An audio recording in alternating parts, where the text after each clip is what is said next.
Unë mendoj që gjithë përfshirja dhe dialogu e ka parakusht të vetin pjesëmarrjen. Pra, me këtë dialogoj, cilin të përfshi nëse ai nuk vjen. Po nëse ju nuk jepni për shembull zonën Balluku një vendimarrje të shpejtë, mandata që ta kushtozojnë apo sa i përket kësaj se ju e keni të thjesht këtë që jemi duke folur për një çështje të shkoni ke një çështje tjetër. Unë e para s'ka asnjë lidhje këto të mirat ja fare. E me që e tha të çështje po ja rikujtoj një diskutim shumë të frytshëm që kemi bërë në Këshill të Mandateve për një arsyetim që mendoj nuk kam 99% drejt, kam 100% të drejt. Sa kohë që Kuvendi i Shqipërisë është pal në gjykatën kushtetuese për këtë çështje, Kuvendi i Shqipërisë duhet presi gjykatën kushtetuese.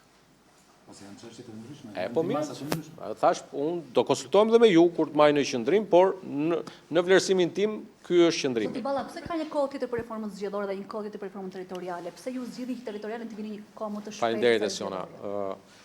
E vërteta është që reforma territoriale dhe praktikat e mira të Komisionit Venecias na detyrojnë që në rast se në konkluzion të kësaj pune të këtij komisionit posaçëm do të sugjerohet një ndarje e re administrative territoriale, ajo duhet miratuar në Kuvendin e Shqipërisë, jo më vonë se e njëjtja e fundit e korrikut.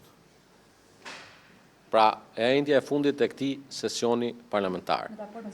Në raport me zgjedhjet e ardhshme vendore, të cilat duhet të jenë diku në një nga të diellat mes 15 prillit dhe 15 majit të 2027-s.